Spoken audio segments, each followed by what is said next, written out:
Burcu'cum hoş geldin. Hoş buldum. Çok mutluyum kabul ettiğin için. Aa, ne demek?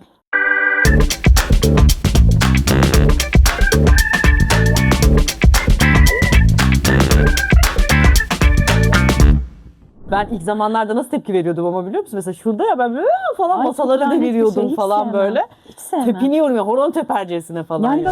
Beni de yaptı. Hani o da biraz Şu bir sanki durumu var ya, zeki olan zeki olduğunu hep bilir ama maalesef salak olan salak olduğunu hiçbir zaman bilmez. bilmez. Evet öyle bir Evet. şey. Senin tariflerini sürekli böyle görüyorum ya yaparken. Bazılarına ağzım sulanıyordu gerçekten şu an bir tanesini deneyeceğim yaşasın. Kabalaşıyor da olabilirim. Hani bunu tabii ki çok müthiş kolluyorum, çok iyi başarıyorum falan gibi bir iddiam tabii ki yok ya. İnsanım ve her zaman başaramıyorum. Yani birilerine göre yaşamaya da çok da ömrümüz yetmeyecek ya. Hani o Doğru. kadar da uzun bir ömür değil bu. Olsun. Aşırı güzel olmuş gerçekten. Üstüne bu de arada. biraz parmesan rendeledim. Hmm, Daha da güzel oldu. Kahve koyayım mı? olur.